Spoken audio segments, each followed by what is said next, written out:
Well, thank you very much for coming. Thank you, Robert. If you have mobile phones, you may want to turn them on the vibrate only mode. Thank you for arranging this. We don't need any of these microphones, do we? These are just here to show us how technically adept you are. Exactly, that is, yeah. Also, I have to thank my friend John West for giving the idea, because I think John got hold of you, Robert, some time ago, didn't he? He did. And he's got some mystery illness which prevents him from being here tonight.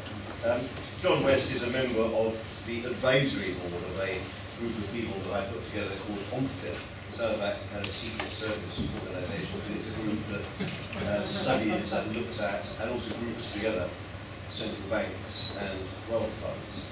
So I'm going to give a talk tonight about the politics behind the euro. It sounds like a pretty dull subject, but of course it's not. This is about the birth of a really very special form of money, a money without a state. And you don't mess with money. You know, money is more important than money. Money is the summation of a country's culture, its sociology, its past, its present, its future. So money is far more than just an instrument which you use for monetary transactions or as a store of value.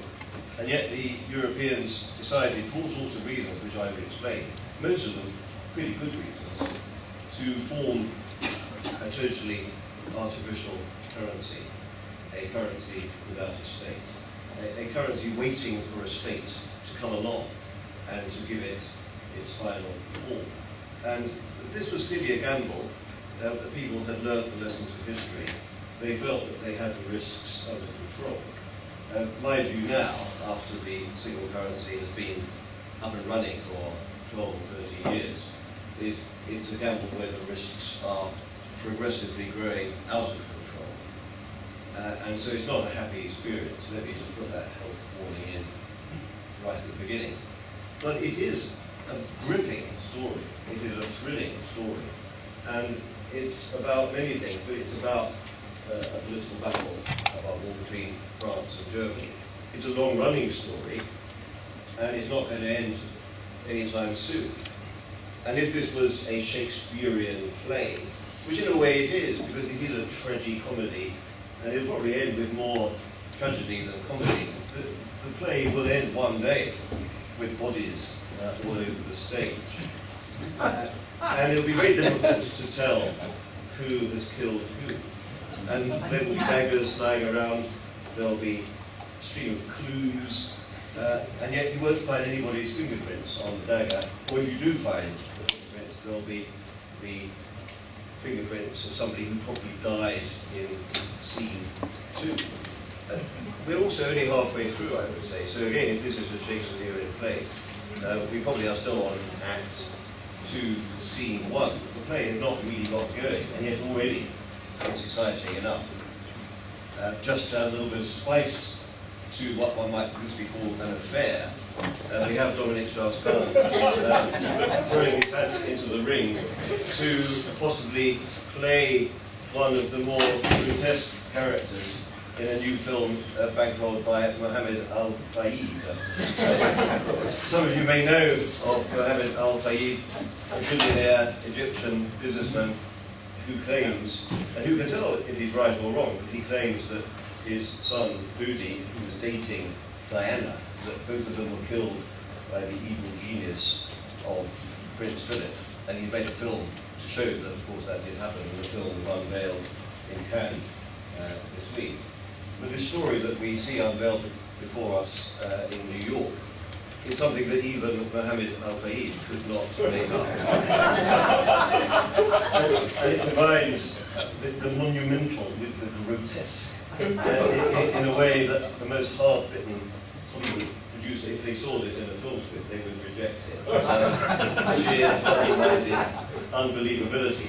You see, the reason why all that is relevant to the plot is that Strauss-Kahn, as the French finance minister at the end of the 1990s, played quite a strong role in trying to put together governance for the monetary union project. He then went to the International Monetary Fund 4 years ago, where he's been playing a very strong part in the efforts to put rescue programs together for various European states that now need the money. And he was on his way via the Sofitel to Berlin and then Brussels. Goodness knows what he was going to do at the Bundeskanzleramt, but his aim was to see Frau Merkel alone in the room. No doubt they would have a lot of very interesting things to talk about. Please do find a seat. But the serious point is that Strauss-Kahn is a pivotal player in the drama, which has now brought in the International Monetary Fund, has attained a worldwide dimension.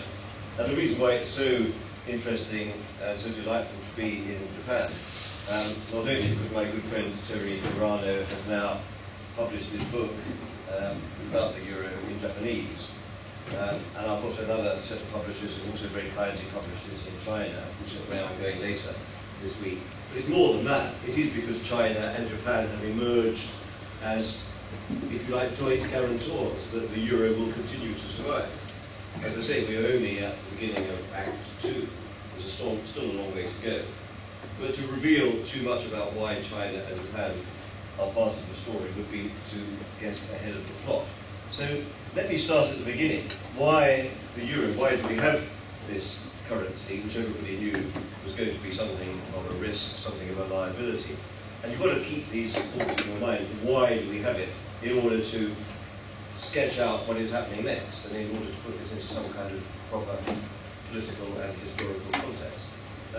The antecedents of the single currency do go back to the Roman Empire, but if you kind of try to keep it in the modern dimension, you would say that the catalyst for this came more recently because of the Second World War, and this was given additional stimulus more recently.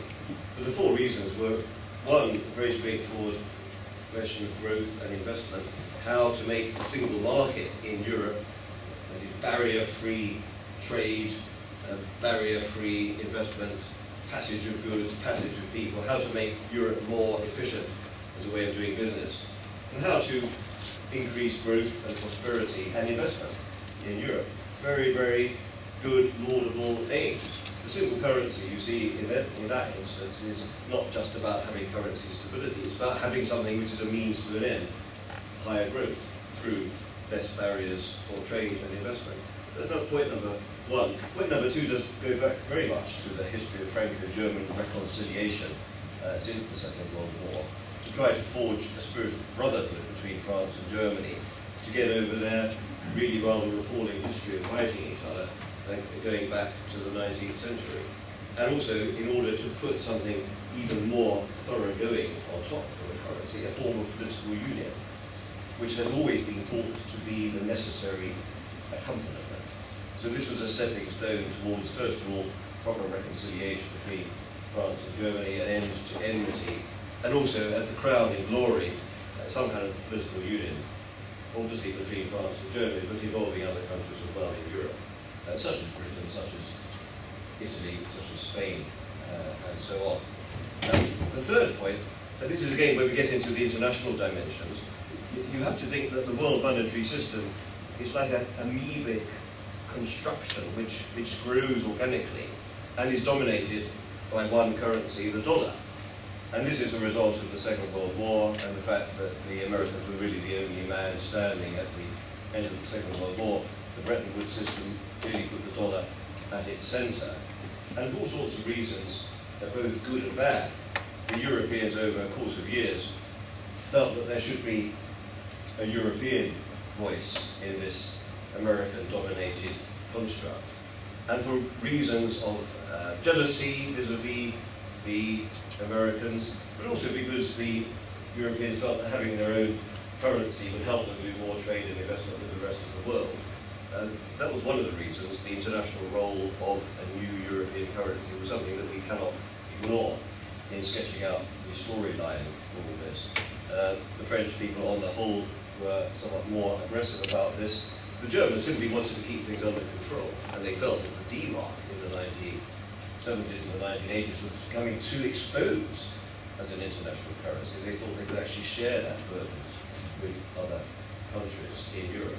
The French, on the whole, tended to think of the dominance of the dollar as the exorbitant privilege of the dollar. This is a phrase which many people think was actually first coined by General de Gaulle, but in fact it was his finance minister, Giscard d'Estaing, in the 1960s. And de Gaulle was just the mouthpiece of this imperious young finance minister, probably Giscard d'Estaing, who invented this word in the mid-1960s, and de Gaulle, as Giscard's sidekick, made it popular. So that was what the French tended to think. The Germans were more influenced by the British rather sad experience of running down sterling in the 1960s and the 1970s, so they tended to see it as a poison chalice. They wanted to avoid the D-mark becoming a fully fledged reserve currency. But this international dimension is very important, and that's also where China and Japan come in, because the Chinese and the Japanese don't want to be left alone with the dollar. They don't want to be exposed to a world where the only currency in which they can invest their large reserves in a fully safe and secure, liquid market is America. So the Japanese and the Chinese and other large reserve holders in Asia have given full-blooded support to the euro continuing in business. And that has never been clearer than this year, when China in particular has declared that it wants the euro to continue one way or the other. Rather like if you are British Airways, you don't want to be in the position of only being able to order Boeing. So that's why Airbus exists. So you could say that the euro is to the dollar what Airbus is to Boeing, to provide a bit of competition in the world marketplace for currencies. And the fourth reason is Germany. And Germany is the pivotal player in all this. Germany makes up more than a quarter of the gross domestic product of the euro area. It's the currency of Germany, given another name. The idea was to carry on the Deutsche Mark and give it a European clothing. And so this currency construct has been forged in Germany's name to try to weaken Germany after unification. The road map towards the single currency does start well before the Berlin Wall fell in November 1989.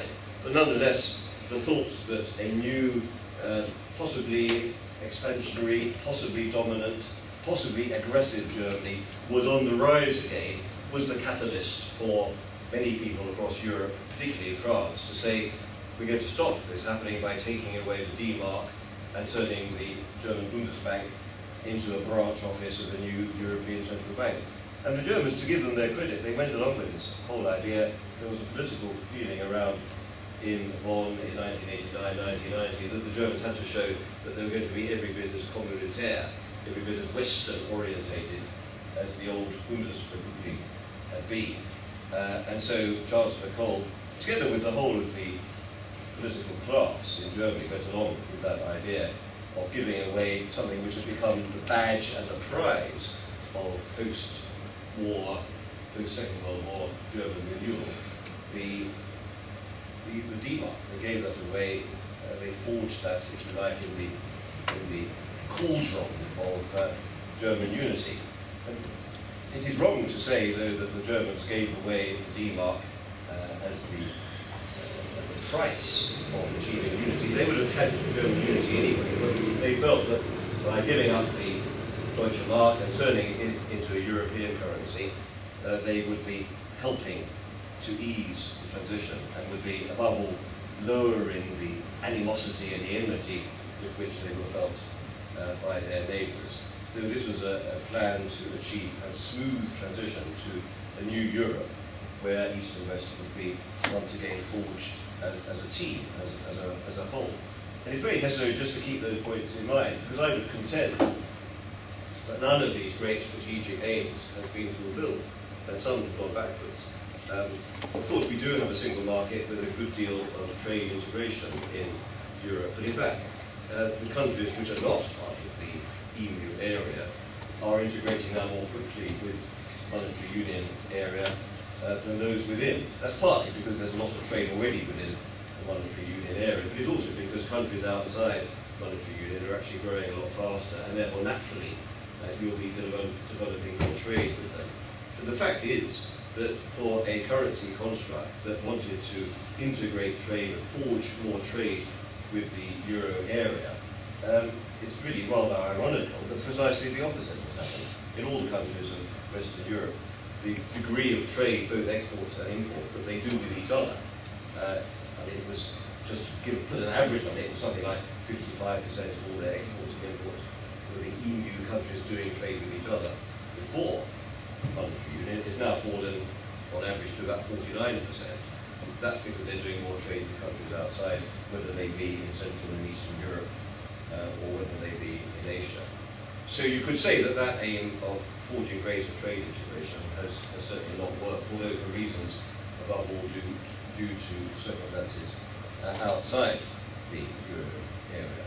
In terms of political union, I would contend that we are further away from political union than we have ever been in the history of the European Union. We'll come on to what's going on at the moment and whether we get a kind of political union through the back door as a result of all the strains that we are now under. I think it's hugely unlikely. I would agree with Chancellor Helmut Kohl when he did say on several occasions in 1989 and 1990 that a currency union without a political union will be a faulty construction, a castle in the air. That was the phrase that he put forward. And I have to say that particularly when things go wrong, it is nice to have a state being attached to the money.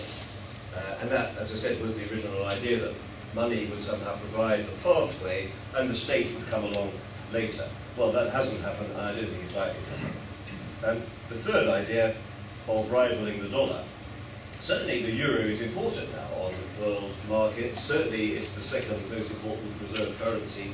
Certainly the Chinese and the Japanese and all the other Asian central banks that now own far too many trillions of monetary reserves. Certainly they have forged a lot of investments in the euro.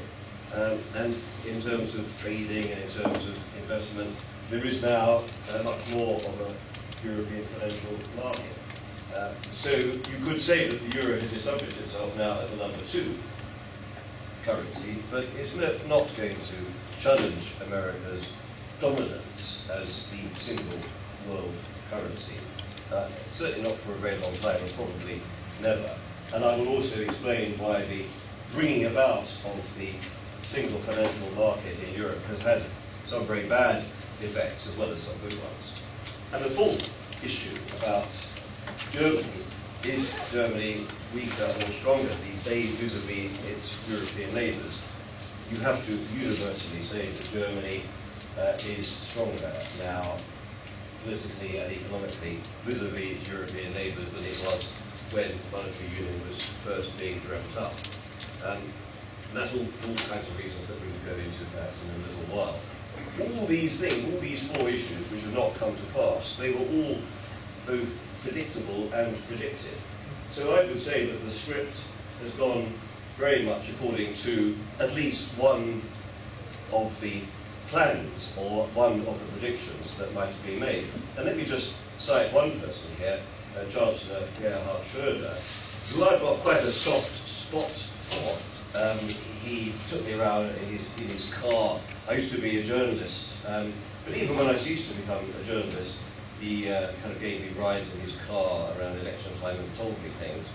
And I do remember him telling me, after I'd ceased to be a journalist, I did work on the Financial Times after 1995, but this was in 1998 when I was working for a bank. And he told me, shortly before he became the Chancellor candidate for the election in 1998, he said, I've never been a fan of the euro. If I become Chancellor, of course I'll go along with it, because it's my currency. Well, I'll tell you one thing, this new currency will make Germany more dominant. And it'll make Germany more dominant because we have lower inflation than anybody else, and none of the other countries can devalue. And he also said it will cause greater unemployment, because companies in Germany would have the whole European market to play with. They'll no longer be worried too much about devaluations elsewhere, writing down the value of their assets in places like Spain. And so they would move jobs abroad, and of course that did happen. So in several key points, Schröder did get it right. At this juncture, I should probably just say a few words about the writing of this book, because I actually had it published in 2009, and thanks to the good efforts of my friend Mr. Hirano, is now being published in Japanese. But it is a story of many of the personalities behind this, and a lot of work in the files, a lot of work interviewing, shall we say, witnesses, I mean, if I was a detective in New York City, I'd be in Harlem now looking underneath this glass fingernail, because you have to do a bit of a forensic job on the euro. And so I managed, by tracking down some of these people before they died, I have to say 9 people, since I wrote this, 9 of the people that I went to see have died. Just shows you what some people will go to. We hope we just have like people who listen to you. Yeah, that's funny that people listen to me, yes. It's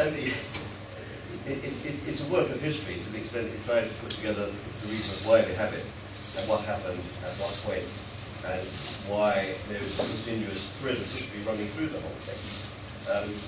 It's going to come out in a new version with even more up-to-date material in it in a few months, maybe back in July. But people like as well as people like Helmut Schmidt and Giscard d'Estaing and all the people whose imprint is very important for this, they all flow into the storyline. Just kind of leaping ahead now to what's happened. I'd just like to say very quickly what's happened and what's going to happen next. Well, what has happened is that everything the Bundesbank said was going to happen has happened. It is that countries who have come into the intense advantage of having low interest rates have tended to use low interest rates to do what everybody always does with low interest rates. They go out, they borrow a lot of money, and they have a bit of a binge. The countries actually...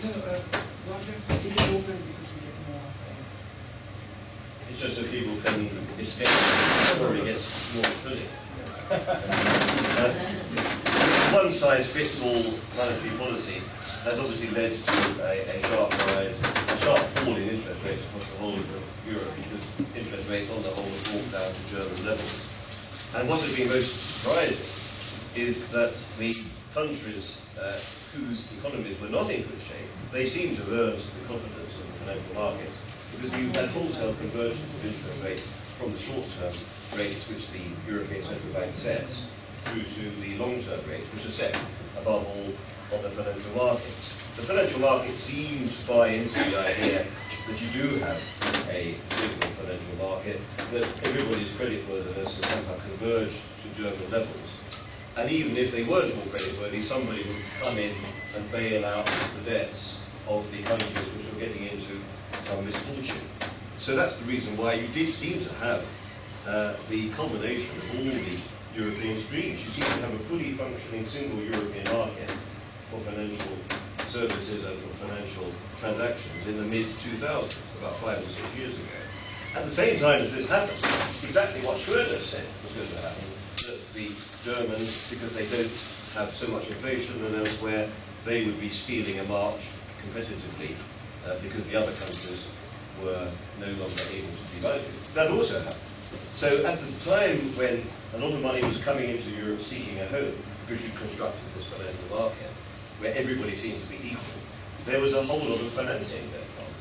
The Germans were racking up large current account surpluses. The other countries in Europe were registering very large current account deficits, because some were living beyond their means. And when you live beyond your means, you have to borrow money from abroad. They were borrowing this money on the whole from the German and the French banks, the other creditor nations. So on the trade side and on the finance and investment side, you had exactly what you might have expected. Asset bubbles building up, which were being financed by very large cross-border lending on the basis that everybody had the same creditworthiness. Now we knew that this was an accident waiting to happen. The astonishing thing is that the people who were put in charge of running this construction, above all the politicians, but also the European central banks, they paid very, very little notice to what was going on. I remember going along to a conference with Jean-Claude Trichet, the president of the European Central Bank, down in Lisbon. It was a historical conference which I was part of, so you didn't really expect me to pop up asking a question about asset bubbles. This was in 2006. And I was really like the ugly fairy that turns up at the baptism of the beautiful new princess, sticking my hand up and asking a question about asset bubbles in the euro area in 2005, 2006. But of course, that's exactly what was happening. It was being financed by cross-border lending. So the crisis that we now have on our hands is not just about countries producing reckless fiscal policies. It's far more about the whole private sector getting out of kilter in these countries, countries which had high growth, high inflation, and were financing a lot of real estate tended to suck in loans from the countries which had relatively low growth, relatively low inflation, and had excess savings. So you had within Europe what we had in Asia in the 1997-1998 Asian crisis, and you also had the same kind of disequilibrium building up as you've had between China and America. This was a kind of mini chimerica, and this was in our own backyard. The European Central Bank spent acres of newsprint writing about imbalances in the year 2008, when they performed hugely celebratory ceremonies to be so proud about having 10 years of the euro. And they paid hardly any attention at all to the imbalances which were building up in their own backyard, which were twice as high as the imbalances of the Asian crisis, and went on for twice as long.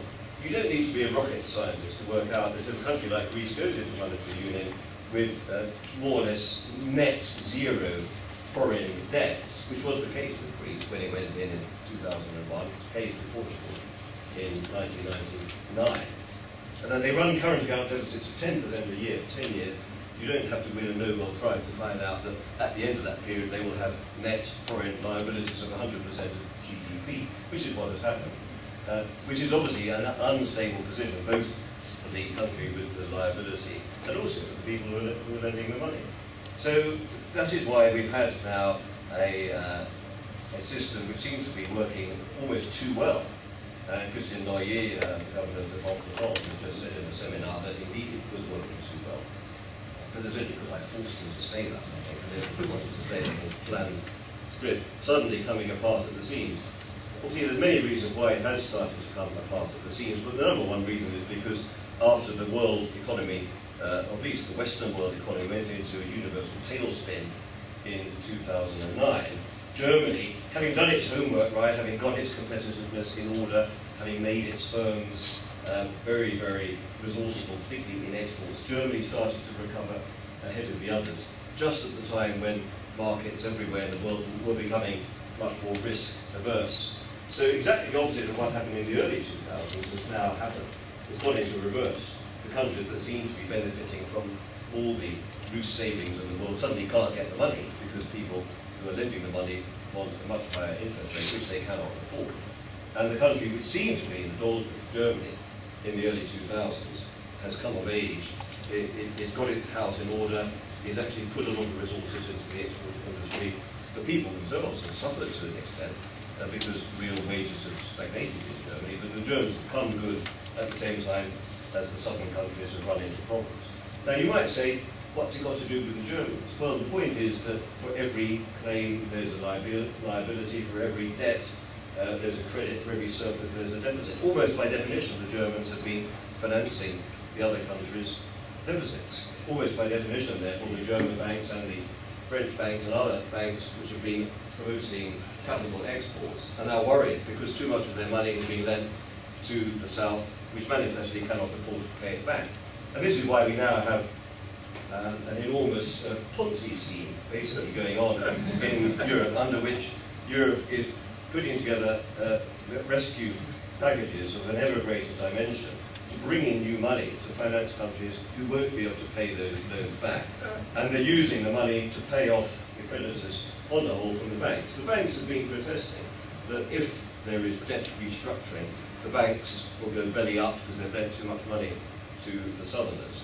And the politicians, trusting people that they are, have tended to believe these banks, which means that the banks are being repaid for money with fresh money that's coming in from the taxpayer.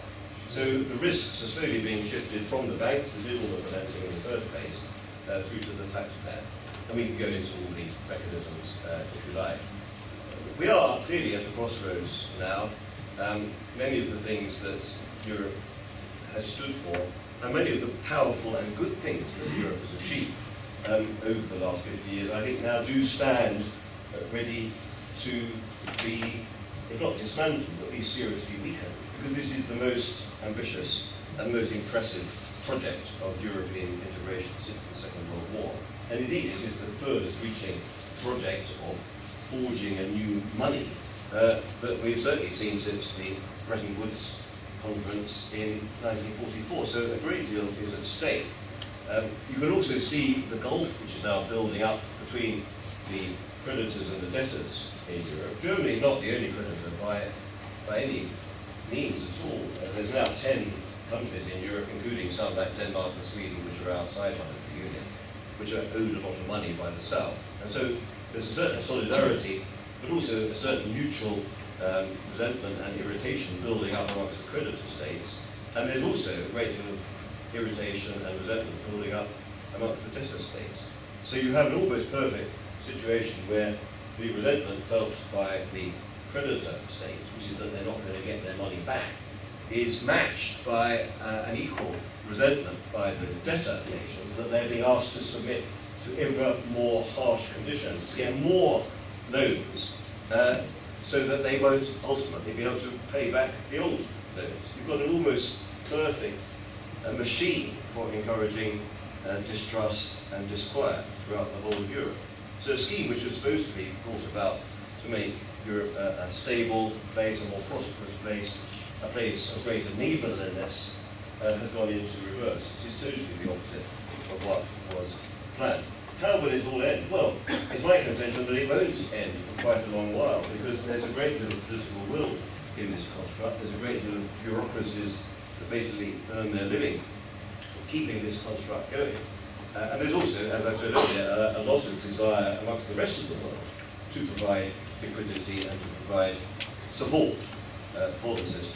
But it clearly is causing political ruction throughout the whole of Europe, because we now see in countries as diverse as Finland or in Netherlands and Belgium, the question of whether the country is going to provide more guarantees for the debtors is becoming a truly divisive political indication and a political a source of great turmoil and divisiveness. It also, in Germany, could easily drive a whole spike through the cohesion of the ruling coalition. It's also causing resentment and disquiet in countries ranging from France through to Austria.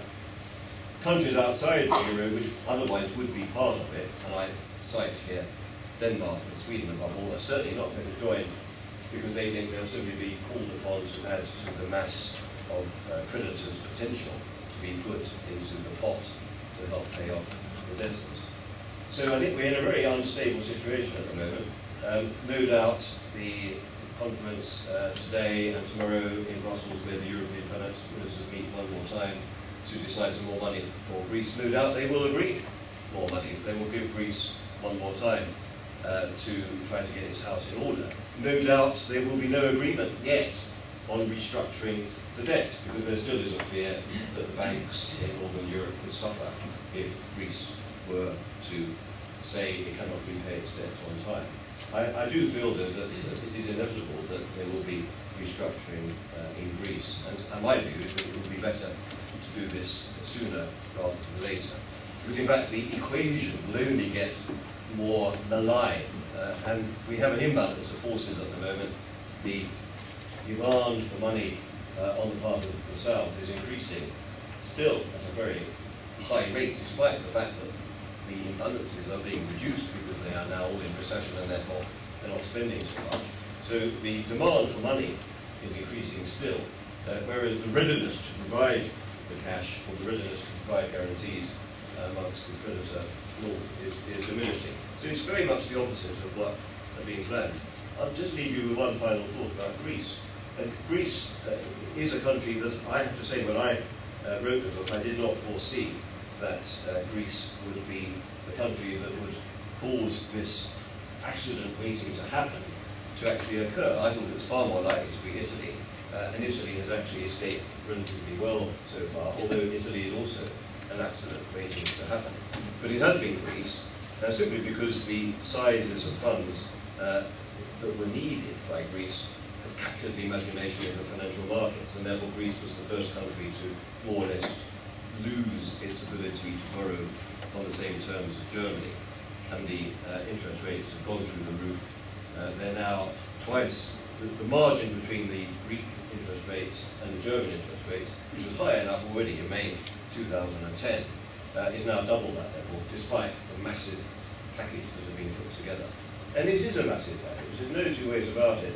The $1,000 billion which was put together by the International Monetary Fund and the European Union to stave off disaster in the peripheral countries, is, if you put it into today's dollars, it's twice the cost of the German reparations after the First World War, plus the Marshall Fund after the Second World War in today's dollars. So this is a large amount of money by anybody's standards. And the rather appalling thing is that it's still not enough, and the situation will probably get worse before it gets better. Greece, though, we shouldn't say that this is just one small, unimportant country. Although Greece looks small, it only makes up 2.5% of GDP in the European Monetary Union area, but it is actually the 8th biggest economy in the 17 member states. And so whatever happens to Greece does have an impact amongst its fraternity in Southeast Europe. It also has a great impact on the Greek diaspora. It has an impact on the rest of Europe as well, because Greece is still held in some regard. And therefore, the Germans do not want to simply expel the Greeks from monetary union. Whatever happens, as I said, it will be like playing a mystery play where bodies will be on the floor, but the Germans will do everything they can to make sure that their fingerprints are not on the data. But that said, just to close with one small story, I do remember asking a very seasoned German banker, and I can say this in front of you because it was not a confidence, and he did it in front of about 60 people. This was the then head of the supervisory board of the Commerzbank, Mr. Klaus-Peter Müller. This was a very official embassy meeting in London just 2 years ago, when the world seemed to be different. I said, Klaus-Peter, I think there's a few problems coming up with Greece. What would happen if Greece one day decided that they wanted to be monetary unit? And he said, well, of course, you English are always talking about things which are never going to happen. This is simply usury, monetary union working very well. But he said if Greece did want to one day leave, I myself wouldn't have any regrets. I would be like, and this shows the Germans do have a sense of humour, I would be like Clint Eastwood in Dirty Harry. I'd say, go ahead, you Greeks, make my day. But that does show the direction that I think it's going to take. It will not be because the Germans say to the Greeks, you must leave, because that would be back to the Second World War, which is what we're trying to prevent here. It would have to be as a result of a sovereign decision by Greece itself. But I think if they were to do that, I do not think that there would be weeping and gnashing of teeth in the streets of Germany. So I will end there, because this simply sets out in bitter, sweet tones what has happened and what might happen next. But I'm very happy to have a conversation with you about the renewal. Thank you very much.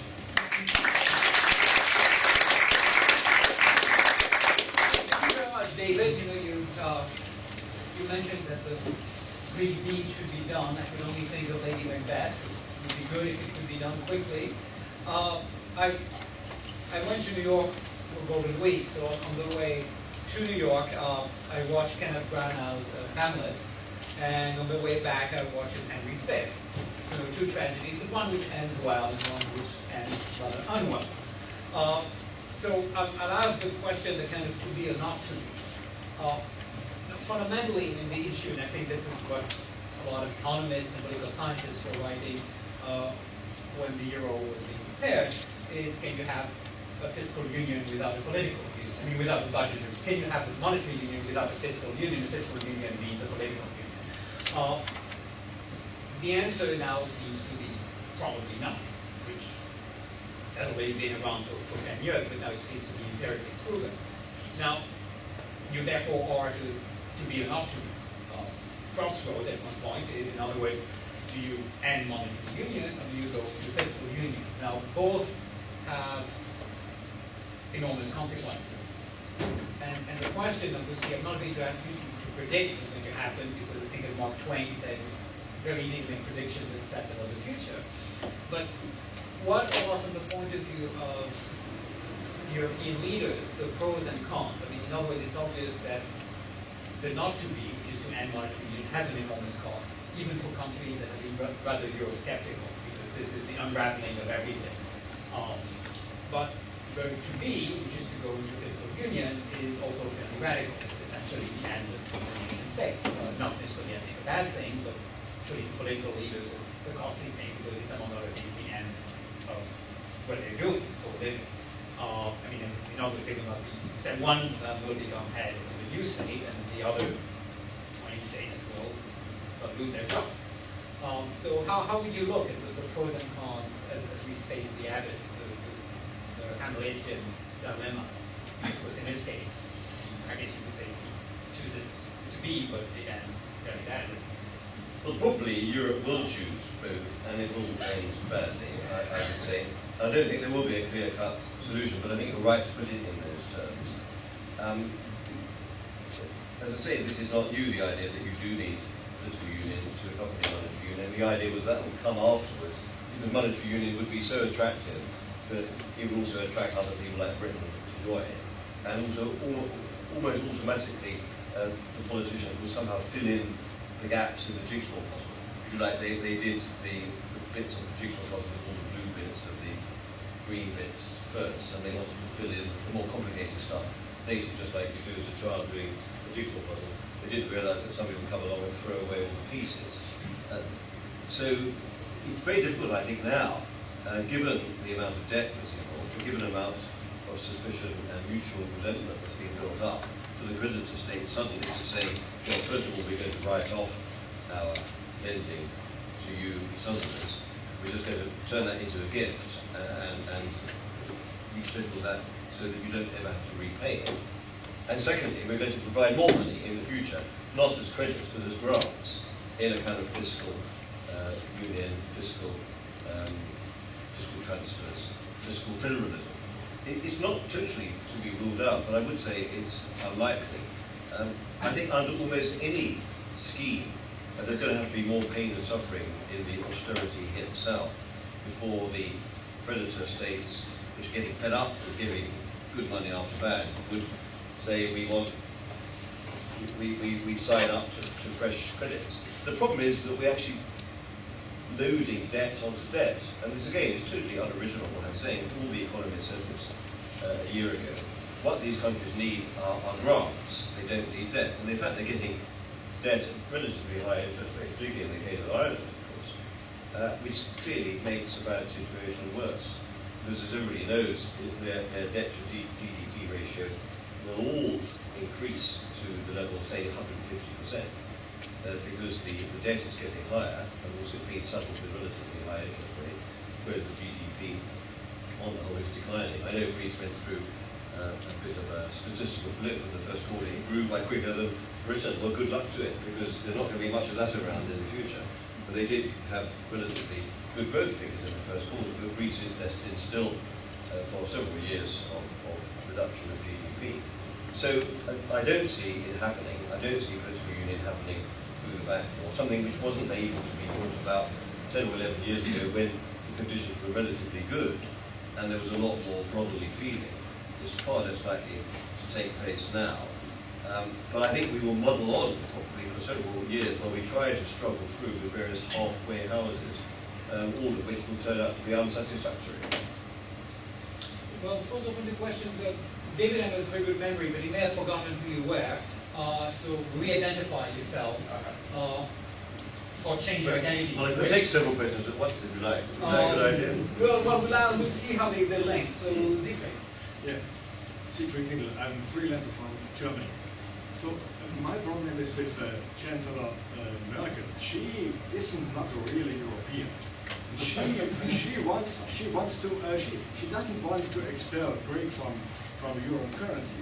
But in her policy, in her economic policy, she shakes every time Germany it's in German interest. So it's just a reason she makes the euro unstable. She was the first, not the second, not European thinking German chancellor. your My friend, Mr. Schroeder, it was the same.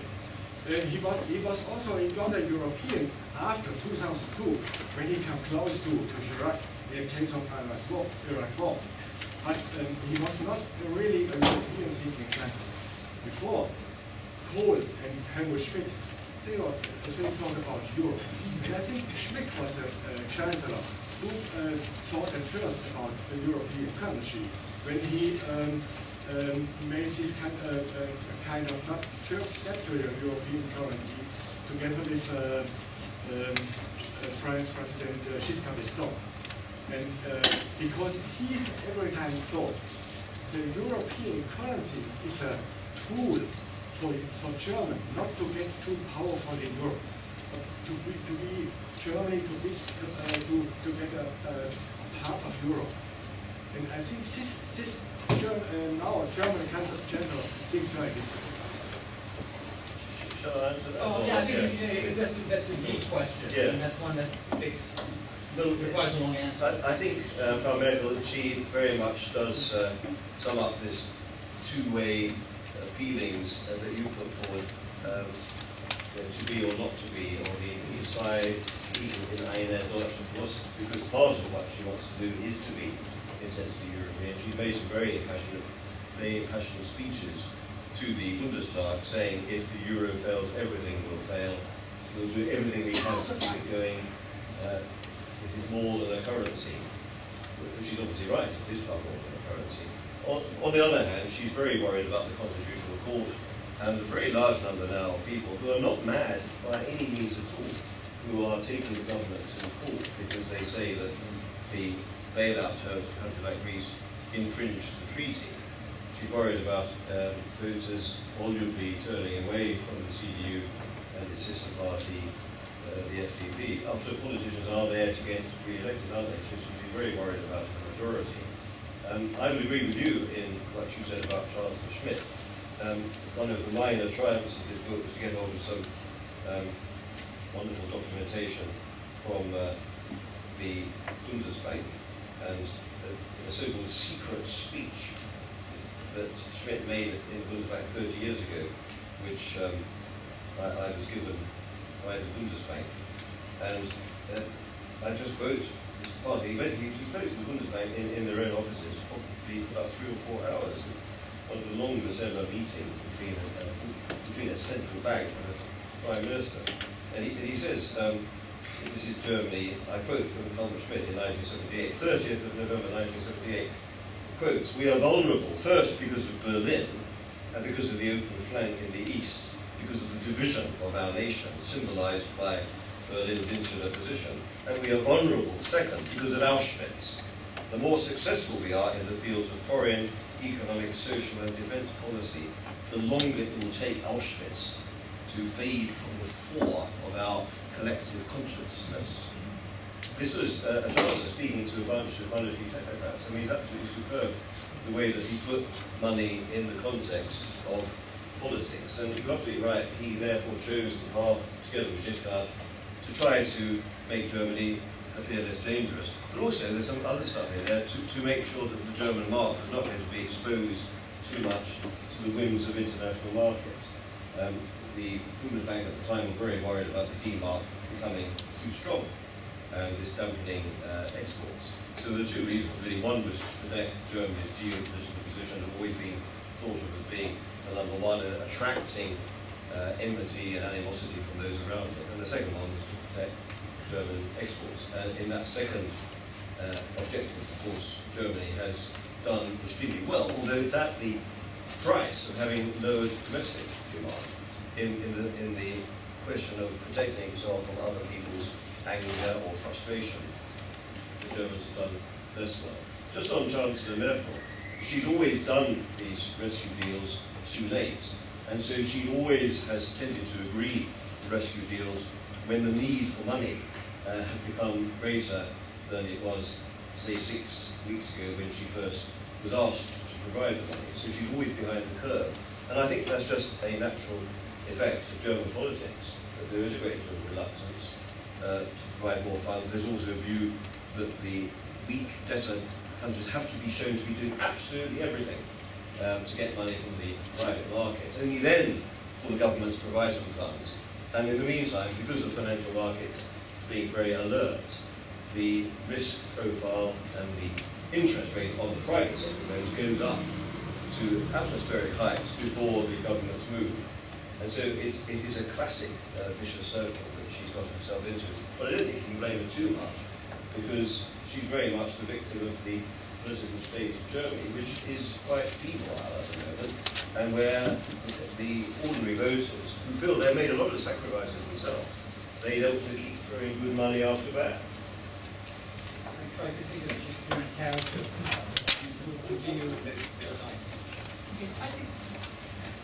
You are from UK, but you have no free movement from your own country at all. And it's very curious, you say we have Europe, and actually UK is not part of Europe. You mentioned Shakespeare, and then about the German law and French law, and mentioned America and Chinese and Japanese. You didn't mention British law. Well, I can if you like, yes. I mean, the point is, Britain has been a member of various fixed exchange rate schemes going back many years, and they've normally ended disastrously. And a lot of British political history, as Eamon will know, is all about us leaving various constructions of a monetary variety. The departure from the gold standard in 1931 was an immense political act. We went into the exchange rate system with Bretton Woods in the 1940s. We devalued in 1949. That was not too dramatic. But the 1960s episodes of being forced to devalue caused immense political business and strife.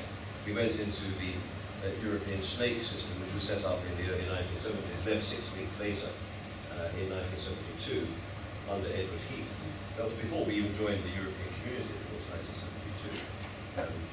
The worst thing was when we rejoined the European exchange rate mechanism in 1990 at exactly the wrong time, although for good reasons. We joined to get inflation down. We didn't realise the Germans were just about to put interest rates up. It's all detailed in this book. It's a colossal act of incompetent bungling by the British monetary establishment, because it did indeed allow us to get interest rates down, but we didn't realise the Germans would put their interest rates up. So that left Britain departing from the exchange rate mechanism on the sort of Black Wednesday, 16th of September 1992. And that act by itself, I think, has guaranteed that Britain wouldn't be a member of monetary union. We will not now be a member of monetary union for a very long time, because the monetary union has started to become a distinctly unstable organisation. Nonetheless, I think Britain is actually pretty well integrated with the rest of Europe. We do as much trade with the other countries of monetary union as they do with each other, actually. And we are the biggest trade partner of the monetary union area. We're bigger than China still, although that will change, I'm sure. And there's more trade and investment done between Britain and the EU area than there is with any other part of the world. So I get very irritated when various Germans say I'm not European, because I also say that during the times where the Germans were doing well in exporting to Britain, we were sucking in all their exports. We're keeping not just factories, not just streets, not just villages, but whole towns of Germans alive by sucking in. Yeah, well, even that. So anyway, that's what I would like to say about Britain. I don't know if it's particularly helpful.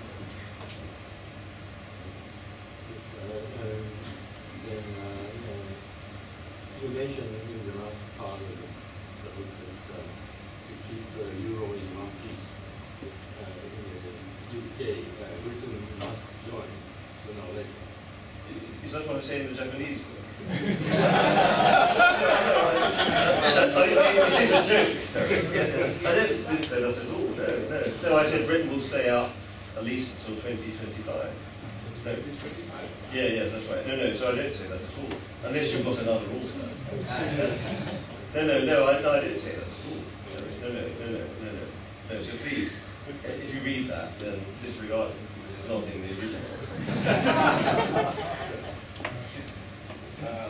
David, I'd like to mention an accident waiting to happen that you have not yet got to, which is France. France is a deficit country, it's running current account deficits, right? Yes, smallish, yeah, but it is 2.5% of GDP. So GDP. Small by today's standards, but not by standards of since then. How do the French view all of this? In particular, one Frenchman, Strauss-Kahn, what's his position? I mean, funny enough, Dominic Strauss-Kahn does come into the book because, firstly, as I said earlier, he was involved in a lot of skirmishes between the French and the Germans in the late 1990s. He was actually caught in an act with Chancellor Corn in a library. They were actually having a physical tussle. At least that's what we've always thought.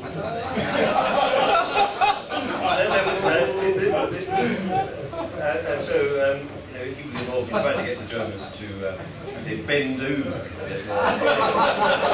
when it came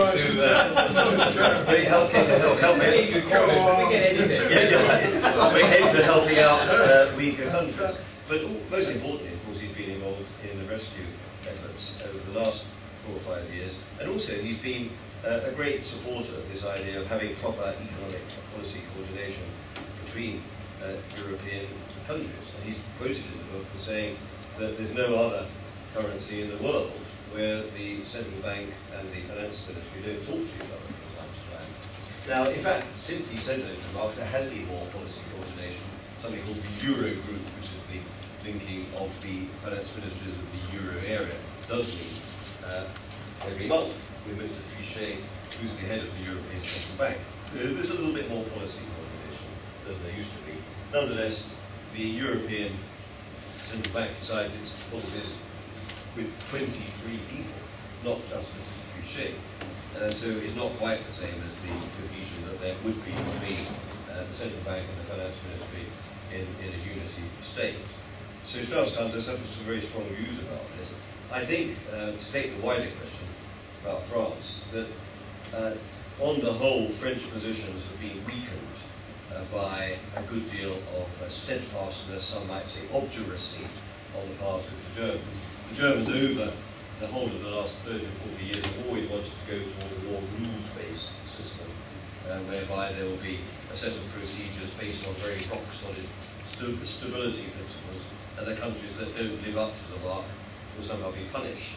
The French thought that they won a great victory by bringing the Germans into the euro, by emasculating the Bundesbank, by making it no longer the case that it was the Germans solely running monetary policy. The French then realised, in fact, they made a mistake because the European Central Bank is very, very independent.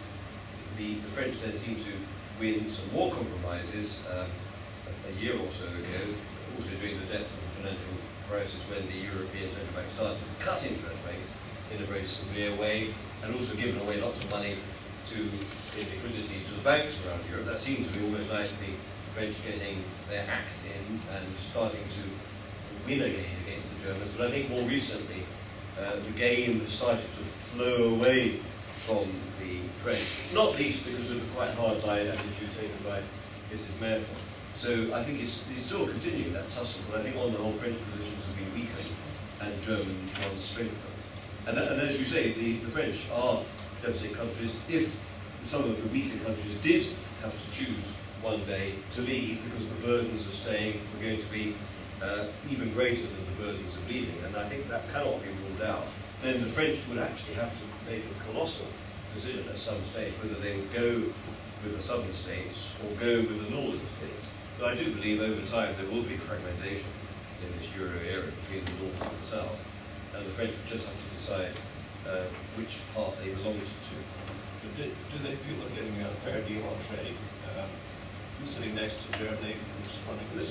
No, they don't. No, and indeed, those all the various French people I spoke to, prime ministers and so on, who had been around at the time, who like Valentin, like Brocard, like Fabius, people like Jacques Delors, colossal frustration in France, the people I spoke to about this book. This was 3 or 4 years ago. And on the whole, a lot of quiet satisfaction amongst German politicians. We didn't really want to begin him, but they felt that it had been working in their advantage. So I think certainly amongst the political class, there's a good deal of frustration in France that this is actually not given the means either to browbeat Germany or to set interest rates across the euro area by some political decision. The European Central Bank has actually got too much power for the liking of the French elite. I have two questions. First, how big is the role the banking sector playing in this Greek drama or drama of the periphery country? You're saying that you're collecting money from German taxpayers. That money goes to Greece, but that money will be used to pay out the loan from the German or French banking sector. So the money coming up from the German taxpayers going back to the German banks. So in a sense, Germany is helping itself. So is that the way? Is that the reason why Germany wants to keep on going with comedy or grotesque comedy? The second question. And that is, some people say that it is a good idea after all. The current situation is not that bad because with Greece and Portugal on board of the euro, then you have a very weak euro, and that's helping German export. But when you kick out Portugal, Greece, Ireland, Spain, then you have a very, very strong euro, and that will stifle German economy. So you are just paying these countries that you are getting much more from weak euro, and that have German economy more. What do you think of this? No, I mean, both those points are good ones, and they show also the two-way street that is here. You never talk universally about advantages solely. There's always an advantage tied up with a disadvantage, and one has to make a judgment about the balance. And this kind of two-edged sword is very much exemplified by what you just said about German exports. Just starting on that, if there were to be, say, a Germanic bureau of the northern group, then of course it would be a higher rating on the markets. But this could be also of help to the Germans. They've always, as you know, had a relatively high D-mark over the years, and they've managed to remain competitive by having lower inflation. And in the terms of trade, it actually gives them greater bargaining power with other countries in terms of purchasing imports from abroad. It's also one of the drawbacks, because as you say, the euro is weaker than it would otherwise be because of the Greeks, is that it makes German companies relatively prone to foreign takeover, because the euro is lower than it might otherwise be vis-a-vis, say, an Asian currency, or even against the dollar. And some German businessmen are worried about foreign takeover. So it's a two-edged sword.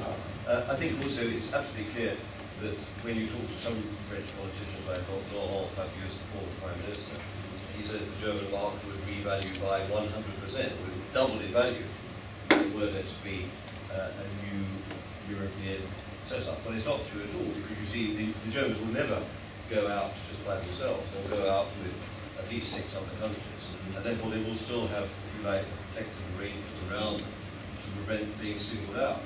They've learned that lesson from the 1960s and the 1970s. Just going back into the Greek issue, well, first of all, just to be absolutely straightforward about it, the German taxpayers are not at the moment directly paying for these loans. They are guaranteeing them, which are then being raised on the market, which are then being stretched through to Greece. But they are giving a guarantee for an additional liability, which is at the moment being channeled to Greece and being used to repay some of the bonds owed to German banks.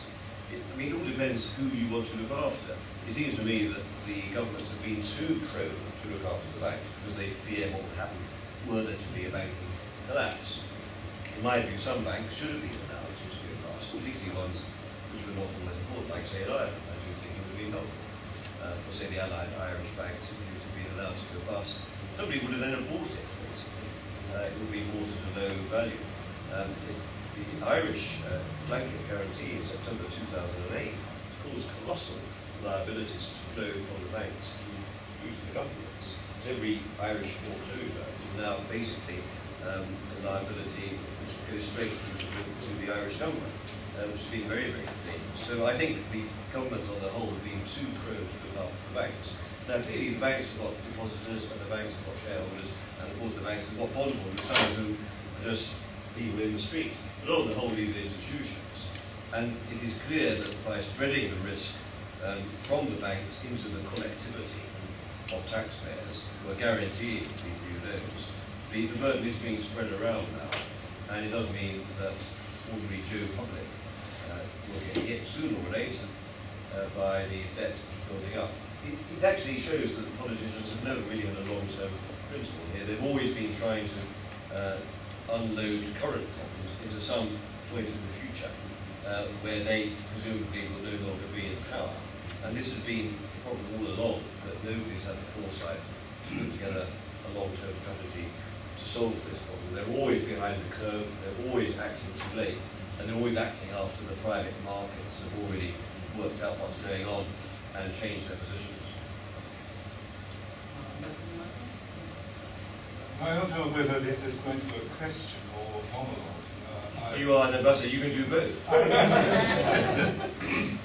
I confess to having very little monetary literacy.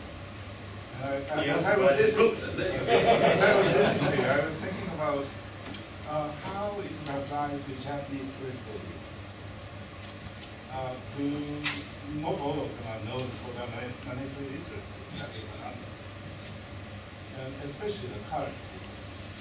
And I was wondering how they would play their roles in the Shakespearean setting. And my question, the question I was asking myself is, how can we go about rectifying this? Is that the question? For Europe or for Japan? For Japan. For Japan, yeah. What's wrong with 1% interest rates on 10-year bonds? Yes. Well, I'm sorry, I'm just so much an amateur about Japan that I cannot make any comments at all. Well, to turn it around, yeah. How do European political leaders foster their monetary literacy? How do they get their trade? Well, I think they go to finance ministers' meetings and they kind of learn it on the job, don't they? I have to say that for them. Read the FT. Well, yeah, yes.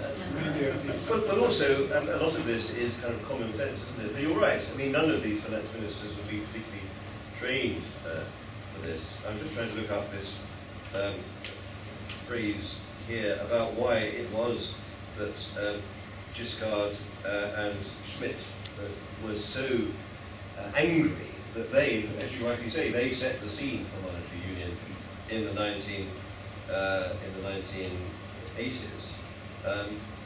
But he says neither Schmidt nor Giscard was enamoured with the men who took their place.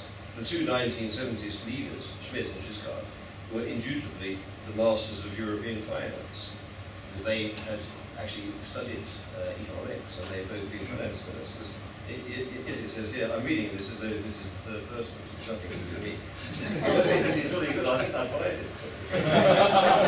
He says, yet, incomprehensibly, destiny selected not them, but their successors, Helmut Kohl and François Mitterrand, so insufferably ill-schooled in the affairs of money, to channel its transforming power into a greater political design. Who wrote that? Yeah, well, somebody put it into a budding author. They go for fateful decisions to proceed with a radical reorganisation of European economics and finance on their head.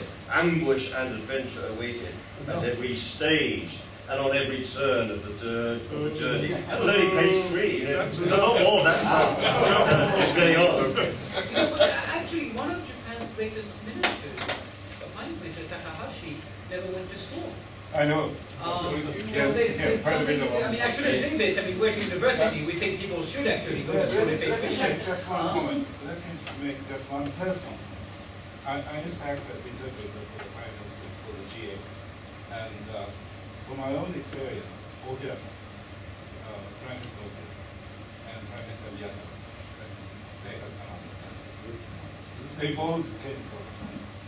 Well, somebody else I quote in here, a fellow called Andre Saas, who's a very acerbic Dutch central banker who's taken part in all these meetings.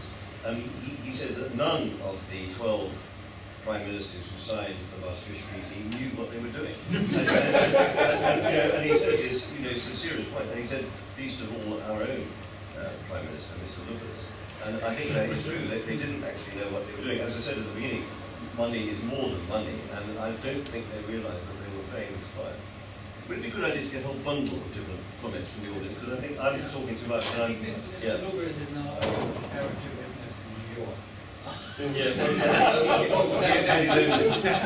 Shall we have a bundle? Let's start Jean-Marc. Okay, so brief, and then we'll bundle up. So, Sato. With my literacy on the finance issues, I need to raise just one question. Today is a bad day for me because I heard the news from the United States. My friend said that Obama was on the TV saying that the maximum debt limit is now reaching today or tomorrow. So tell me, after tsunami and earthquake, what's the scenario that US go bankruptcy, Japan debt ratio is exceeding 200%, no way to help. So give me the worst scenario, please. Okay. You dismissed this backdoor. You can identify yourself. Okay, I'm a speculator actually. I'm a hedge fund manager, and I'm French. So you dismissed the backdoor, right? And I agree with you that the backdoor for more political integration in Europe.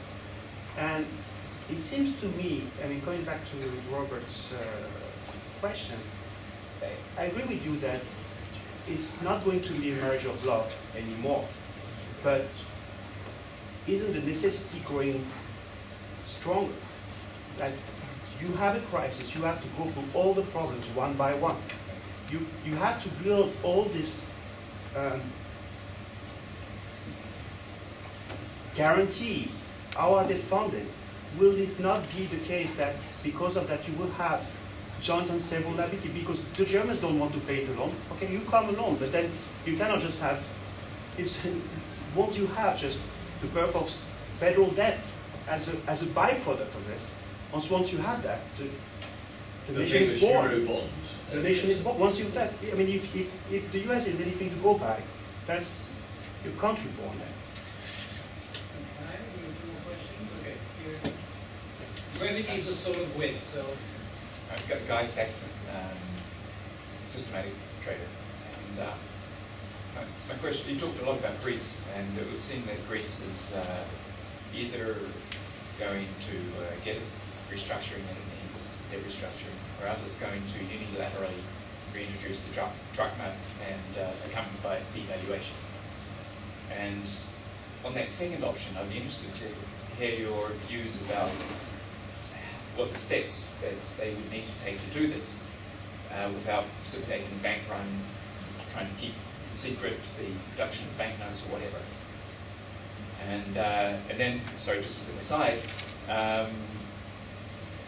the people talking about debt to GDP ratios, but I think for a wealthy country, that the comparisons with those ratios historically are very different, because for a company we compare debt to the capital assets, so we should look at debt relative to capital stock. So for a wealthy country, maybe 100% GDP, 200% GDP may not be that bad. Daryl? I wonder if you could comment a bit on the Daryl James from Yokohama State Department Training Institute. You mentioned China and Japan and their interest in this issue and in supporting the euro, but I'm curious if you have any comments on the political levers that they might bring to play in this. Okay, one more. Okay, two more, and then we'll be moving to the show. It's just I'm working for investment company. My question is very important. How and when do you think euro will overcome the recent crisis and get back to trust, if possible? Favorite UJ student, you talked about the issue of having economic integration without political integration, but some people hope that the very existence of the euro and that economic integration will serve to foster the political unification of that area. As an expert, do you see value in that idea? So the advantage of bunch questions, you don't have to answer all of them. No, but I think several of the questions do come together, don't they? Yours, plus the one at the how and when will it recover, plus our French friend who was saying, should you not go into a system of joint reciprocal liability and indeed give a full guarantee for Euro debt, which I not agree. all of it. I'm sorry? Not all of it, part of it. Part of it, yeah. I mean, just for the pieces of borrowing which may be underneath the 60% target, for instance. So you can still be provided with some kind of some discipline. I think all those questions do point to the need to have some more cohesive structure in place, both to give more solidarity amongst the different nations, but also simply to make sure the debt and the deficits can be financed at reasonable levels of interest. And I think that's very important. I just don't see the mechanism of getting this joint reciprocal liability in place, because that does seem to invite moral hazard, even though you only do it for a relatively small amount of borrowing. It does seem to be totally against the idea of the Maastricht Treaty, which does say that no one state can take over liability for another. Joint reciprocal liability does mean that you are taking over part of the liability. So I'm sorry to give a slightly technical reaction to this, but that does infringe the treaty, and it does mean that sooner or later it will get thrown out by the Constitutional Court. Now, you do know that these things do take time, and therefore maybe it wouldn't get thrown out for a couple of years, but it would certainly make yourself very unpopular. I mean, this may be a slightly trite, technical, legal remark. I think how and when will it recover from its difficulties? Well, only with a great deal of luck. And I don't think fortune is smiling on Europe at the moment. And then the idea that political union could come in, many people are now saying this. In fact, Tommaso Padoa-Schioppa, the Italian central banker who died, unfortunately, recently, he said exactly what you said. He said, this is the chance to get political union. But I stress, I don't think political union will now come in through the back door, when it wasn't possible through the front door, when the House was in a far better condition. I mean, just to come back, though, to the overall point, it basically is the euro, as we've got it at the moment, worth saving. And I'm not saying that you're going to get rid of the euro altogether. There will be a euro, there may be 2 euros coexisting with each other at different exchange rates. The point is, Germany, as the main creditor country, is not getting enough out of its relationship with Greece and Spain, Portugal and Ireland to continue to earmark very large quantities of taxpayers' funds to shore up countries which are becoming increasingly insolvent and also ever less relevant for Germany's exports. If you think the whole point about this is to provide trade, the Germans used to do 5 times as much trade with those peripheral countries as they did with China when they entered monetary union. They now do as much trade with those 4 peripheral countries as they do with China. And so it's really a question of not just sentiment, it's a question of arithmetic. So I don't actually see the mechanism coming about on that. Just going back into the United States question, of course debts also in Japan are very large, but the volume of money that is chasing a home is still very large. We spoke about the volume of monetary reserves of $9 trillion. As you all know, that amount of money is coming into the People's Bank of China every month is so large, it's coming in dollars, they have very little choice but to put it back into the dollar. There's not really the amount of instruments available elsewhere. And they're buying Greek debt, as you know, the Chinese are buying Greek debt. They're doing everything they can to try to wean themselves off the reliance on the dollar. Bearing in mind they've still got a relatively low renminbi, therefore they're getting a lot of dollar proceeds. The people who are getting the dollar proceeds, the exporters, on the whole want to change it into renminbi because they think the renminbi will go up. And therefore there's a whole circle of causality, which does mean the Chinese are automatically funding a large part of that debt. Now, I think the Americans will remain solvent, I really do. You know far more about Japan than I do, but surely you would see a message on the markets of some sort of a spike in Japanese interest rates if there was to be genuine disquiet. I know most Japanese debt is acquired by Japanese government entities, so there's some circularity here. But I would say we can certainly live for a couple of years with both the Americans and the Japanese borrowing rather too much. And then just what would it look like if the Greeks were to unilaterally introduce the drug? Well, I really don't know. I mean, it would be incredibly difficult to do. But all currencies break down in the end if there's not political union.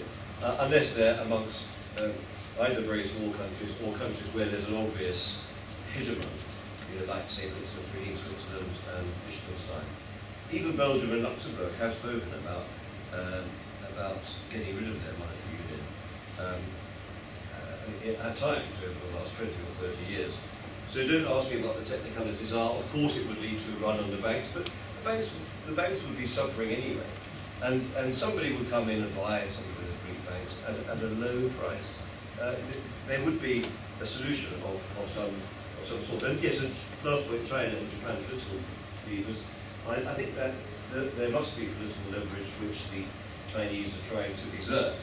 And they made a very great demonstration of their willingness and indeed their great determination to shore up the euro early on this year. Buying Spanish bonds, buying Greek bonds, buying Portuguese bonds. And I'm sure that there is a long-term game under which the Chinese would like access to European technology. We've got a lot of high-performing companies in the areas which England knows a lot about, mechanical engineering and so on.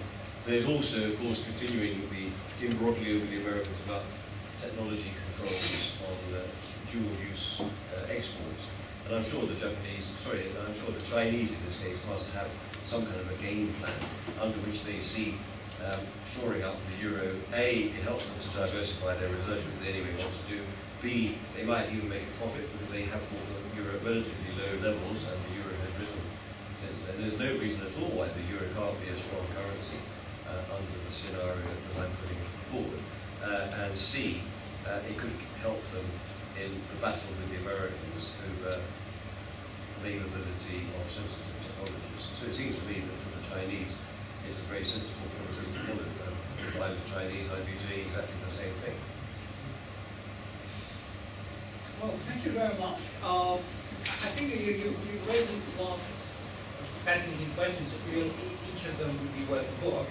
I think if you think of it in a historical perspective, what's interesting is that the fathers of Europe had all lived through World War I and World War II. Until really about 10 or 15 years ago, almost every European leader at least had lived through World War II. Either as a young soldier like Helmut Schmidt or Giscard, or like Helmut Kohl as a man whose brother had died, his wife had been raped by the Soviets. We now have, interestingly enough, the first generation of European leaders who in a way have not known the tragedies of history. I mean, they grew up in a wealthy Europe and they managed it. And I think to some extent we see a sign of the enormous success of Europe, of NATO, of the European Union, but it's also a problem because they don't seem to realize that what they take for granted is actually somewhat vulnerable. So maybe it will take an enormous crisis for them to look at the abyss. And then, this will be Act 5 of the tragedy. I think, we still don't know whether it's going to be Julius Caesar, Hamlet, Henry V. I think we all know it's not a comedy. That's pretty obvious. But I think we're still waiting for the jury to come out. But there are comic aspects to it, though. Yeah, you're right, it's not comedy. I mean, all Shakespearean tragedies, I think the difference between Shakespeare and Racine, all Shakespearean tragedies do have comic scenes. I mean, you see them, obviously Hamlet, Caesar, and Macbeth, but they're not really the core of the story. I mean, it's hard to say that Macbeth is a comedy. But thanks again. We we have on May 20th, we're going to talk about Pan-Asianism, so we're moving from Pan-Europe to Pan-Asia. And we have several events coming up. on various topics. I always encourage you to look at our website. Two things. If you haven't got an email from us directly, there's a box where you can put your business card and you'll be added to our list of our closest 4,000 friends. And there's an empty box. It's not a ballot box because this is not democracy. I decide what happens here. It's a contribution box. So the more money you put in, the better programs you will have in the future. So thanks again, David.